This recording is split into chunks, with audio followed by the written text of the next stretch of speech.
everyone. This is a special edition of Local Nordren with Kenton and Rafa, where we're going to be talking about our experiences with Dying Light 2.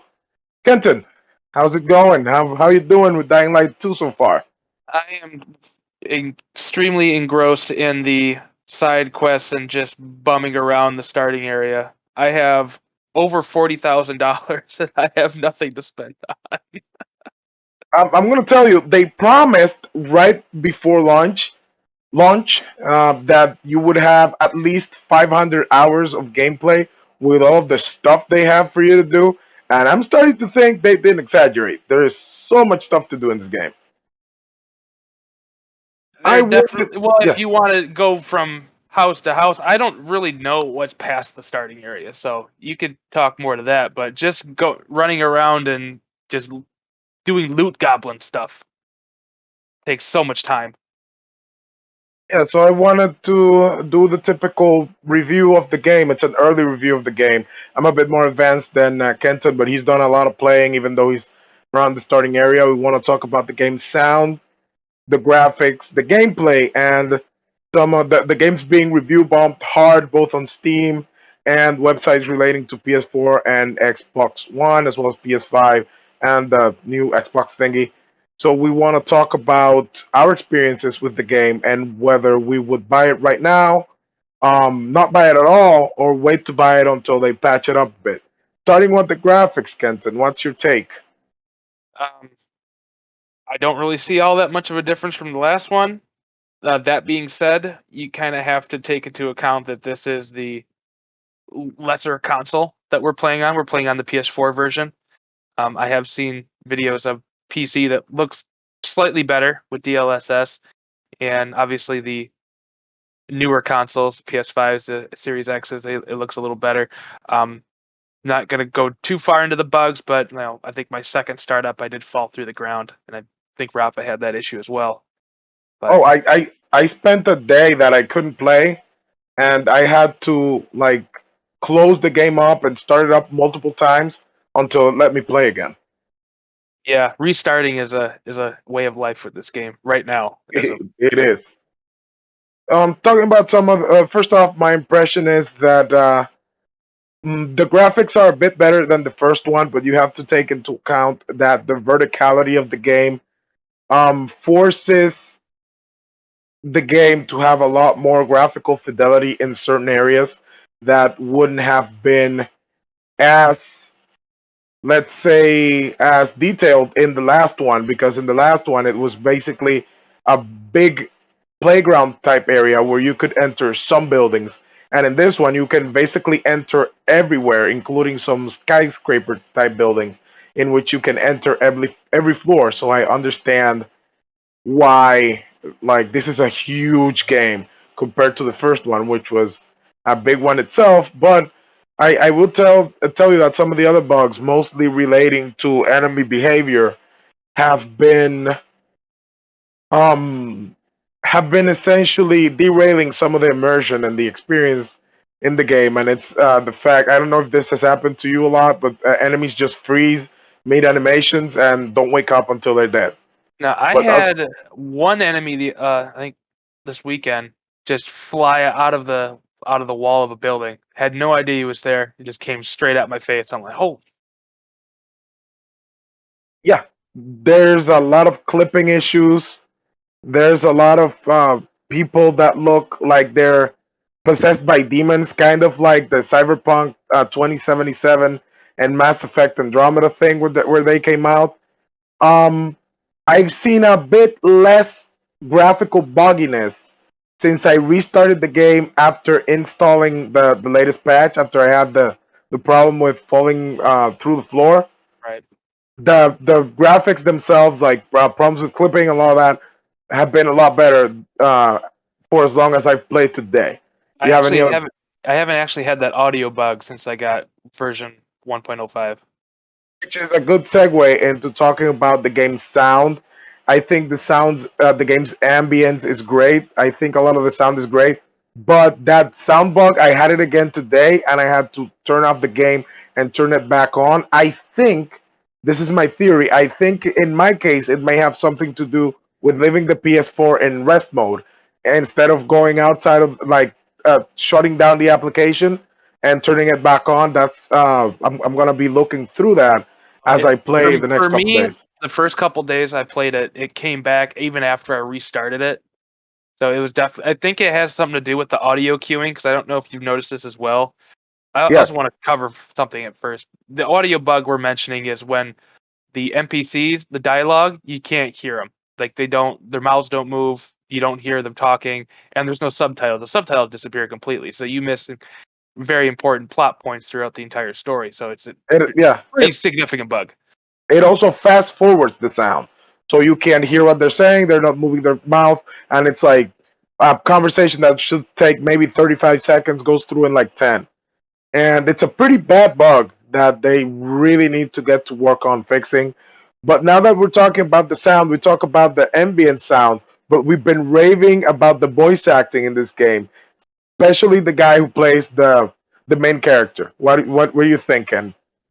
I think there's quite a bit of variance between all these different characters. You feel like because they do it kind of like a Skyrim kind of style where the camera zooms like right up to their face, whoever you're talking to, and everybody looks unique, and for the most part, sounds unique.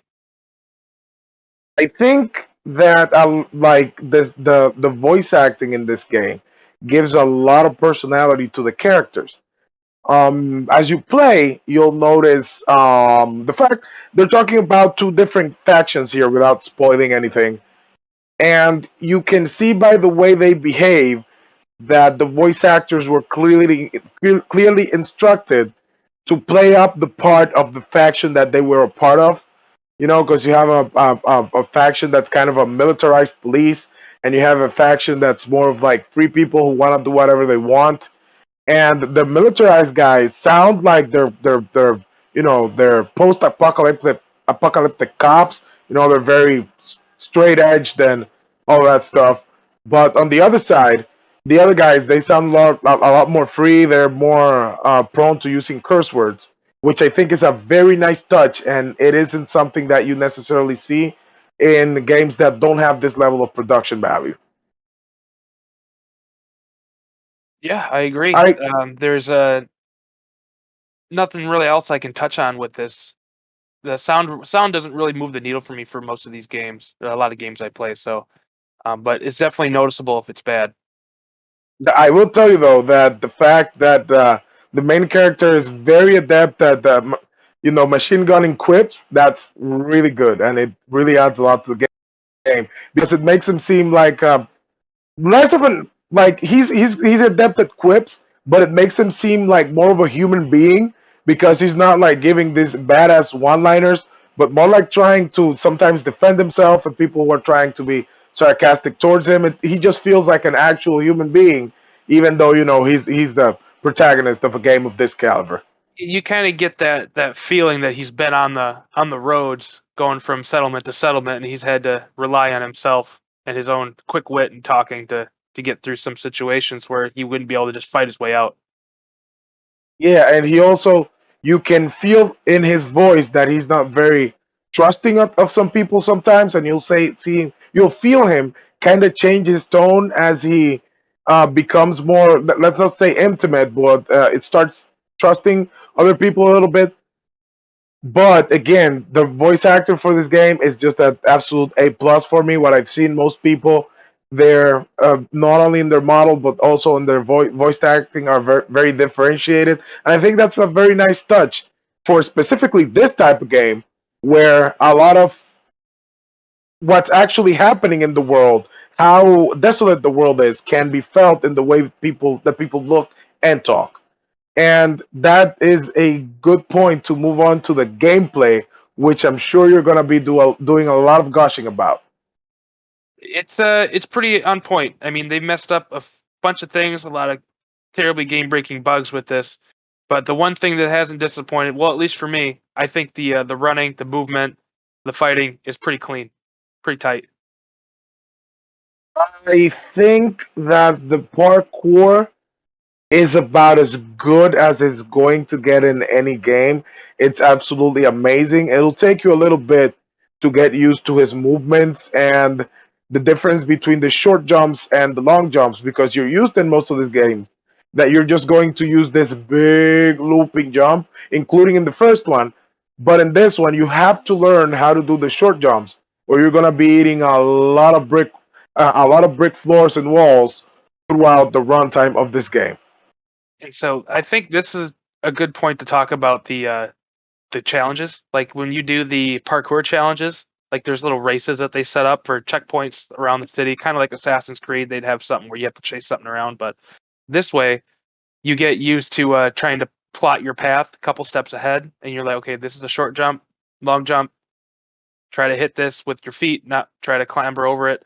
That kind of stuff. You kind of understand a pattern, and you are better able to judge distances for where you can make those jumps happen.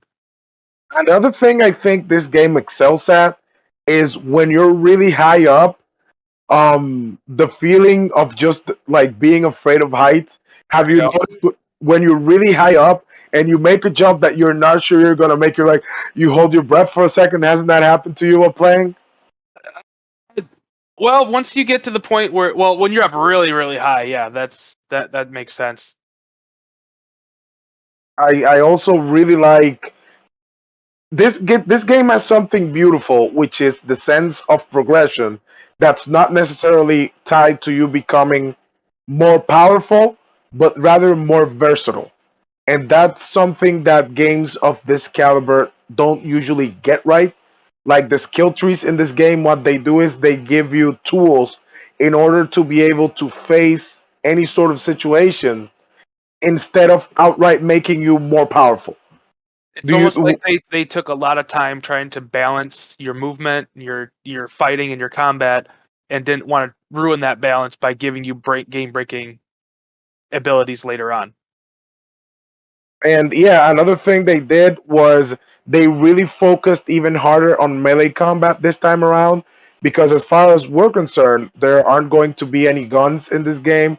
In the first one, even when you had guns, you still focused more on melee combat than on shooting, not necessarily because of the lack of ammo, because you could find ammo, but because the shooting for that game, at least for me, felt kind of weird, even though guns were really good. But I understand from reading and seeing some of the developer interviews that they were just interested in making melee be the focus on combat along with some archery. I think they really nailed it as far as the movement, the way you attack, some of the stuff you can do while attacking. They really improved the stealth in this game as well, and what you can do while you're stealthing. I think that I wouldn't say outright that this game is a labor of love, but it sure feels like a lot of care was put into improving some of the stuff that was so good in the first one. And I think they took a hard stance regarding guns, and I respect that because they really improved the melee. How useful melee weapons are, the whole system of them breaking, and they also went all in on the aspect of this being, and you used the term loot goblin before, and this is very much a loot goblin game because now you not only collect weapons and items, you also collect pieces of armor which have very specific properties. How do you feel about that system? Yeah, the armor is almost class based, and it's not class based in that you have to spec your character out a certain way. You just kind of don the armor or the clothing as it is. So Yeah, there's brawler, there's tank, there's ranged, and then there's a medic. So obviously the medic gets more from healing and parkour moves. The ranged gets throwing boost to throwing and bow and arrow, and then one handed for the brawler, and then like two handed for the tank. But so you can actually swap these things in and out, just like the usual game that would kind of have this kind of system. and it's just, first off, we've talked about gameplay loop in various videos. The gameplay loop in this game is extremely, like, actually immersive. Like, you will lose yourself in this game, jumping around, doing activities, improving your character. They also put in a mechanic so that you, it's, even though nighttime, remember, day night cycle in this game is very important because some powerful enemies will only spawn during nighttime. but they figured out a way to balance it out so that you can't cheese the game by being super stealthy or hiding in the shadows and waiting for other aspects of the game, not to spoil anything, to kill enemies.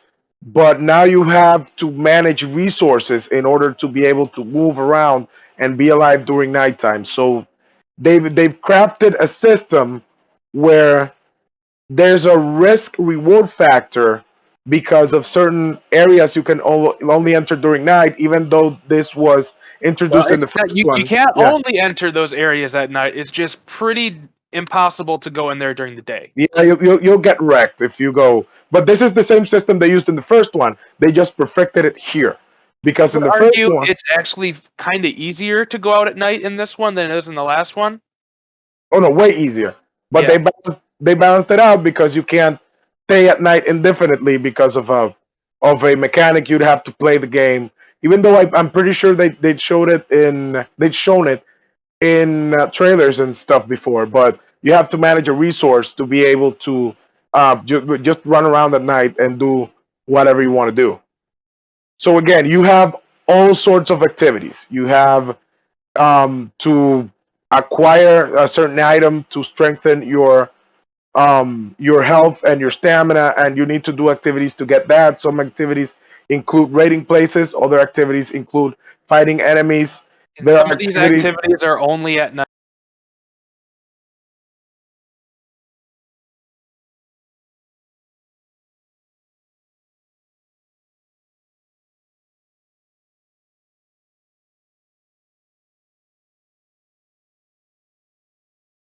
Yeah, Only so much gear that is that like the let's call it the armor, the equipment, so many weapons and different types of weapons. You can get so many offensive and defensive items, grenades, Molotov cocktails. You can get um you can get items to heal. You can get a booster for your boosters for your stats, which were actually introduced in the last game, but I feel they're a lot more powerful here. You haven't used can them yet. get Yeah, you can get a bunch of items that you can sell to make more money to buy other stuff and materials in order to craft all of this stuff. You can craft all sorts of things. Also, weapons are a lot more customizable now. The higher ranks of weapons, and you can make instead of finding around, you can make your own attachment or modifications for weapons, and these also help you repair the weapon for a little bit before it breaks if you really want to like a weapon and you want to keep it for as long as possible, and just so much Does it stuff to do. repair it or does it just kind of increase the durability? No, it repairs it. Like what's going to happen is, for example, a weapon that has two slots, it's going to regain 50 durability so far for every mod you install into it. So if a weapon has 130 durability and it only has 25, and you put two mods into it, the durability is gonna jump back to 125. So it actually it incentivizes you to mod your weapons, at least the Indeed. mid tier weapons, at least. Yeah, and there's just there are a bunch of quests. One one aspect of the game that I've seen people complaining about is the fact that they added a lot of story, because the first one was essentially I'm hero, kill zombies, and in this one they wanted to give the protagonist a lot more depth. They wanted to give him a reason for doing what he's doing, and I've seen a lot of people That complain about opening it. scene, holy shit! Yeah. Remember that at the end of the world party? Yes. Oh my God, that Oh was god, really, yeah. Like and it's a setup for the mood of the game. The mood of the game is darker because in the first one, this problem was contained within a city, and now it's essentially wiped out the entire world. So I don't think that we were expecting a masterpiece from the story, but I think it works just fine. I don't understand. I've seen a lot of complaints about it. I don't share them. I think the story's fine, and I think it actually adds a lot of depth to the game itself, because you some of the decisions you make, it makes you think about it. You're like, oh, but I like this person, I don't want to, or I really don't like this person, and I want to bash his head in with a hammer. I mean, it gives you that replayability that the last one already had. Just I, another level. I really like what they've done with the story. I wasn't expecting a masterpiece, and it's a video game, so you need to make some concessions. I've seen some people complaining about the fact that there aren't very important consequences if you go towards one faction instead of the other. But what do you want? It's a video game. Do you want to make it so that one of the factions is consistently impeding your process? You can't please everyone. People are going to complain anyway that, oh, this is too serious. This is a video game. Blah blah blah. It shouldn't be that. It shouldn't be that problematic if you choose one of the factions. I think they made the correct choice by making it so that there's some stuff you can get, but it's not super. It doesn't turn half the city against you if you choose one of the factions. So, Kenton, right now, if I were to ask you, as someone who doesn't have the game, or as someone who has the game, to advise people who don't have the game, whether to buy it now, don't buy it at all, or wait until some of the game breaking bugs are patched, what do you think? It depends on what version you're trying to buy it on. I heard that the PC version has had a harder go of it as opposed to the PlayStation and the PS5. But that being said, the console versions aren't that bad anymore. I haven't had many issues. I know Rafa said he had a little bit, but they're patching it as we speak. I would go ahead and buy it right now. It's by the time you get it downloaded and everything booted up, it'll all be most of it's going to be fixed out. That audio bug, it won't even be there anymore.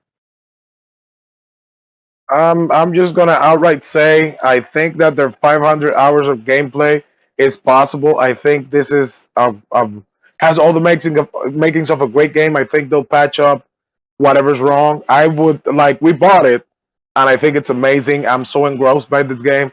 I would go ahead and buy.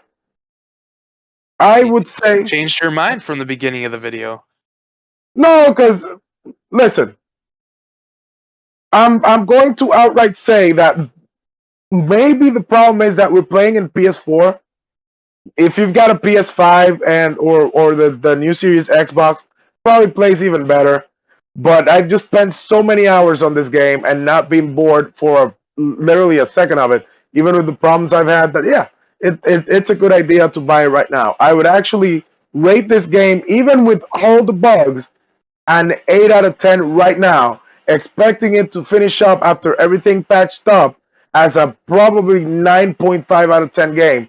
And probably even better because I remember that Techland did a lot of cool DLC stuff with the first one. I Yeah. expect that to happen with the second one. So there's just so much content. This is a game that people are going to be playing for months. You buy it now, it's going to be a bunch of free content coming later, so you're going to get a lot of game for your money. So, you have anything to add, Kenton, regarding the game? Nothing past that you just really suck at jumping in games in general. But I'm pretty good at smashing people with bats and swords. That's all it ever turns into. Stealth mission, we're just bashing stuff. No, Bashing stuff, we're just bashing stuff. If we're I, jumping around, house to house, roof to roof, all nimbly bimbly, we're just bashing stuff. So just I, I, bashing stuff. I do just fine with the stealth on my single player games. So, hey guys, I hope you liked our early review of Dying Light 2. And as always, stay locked on Lordran.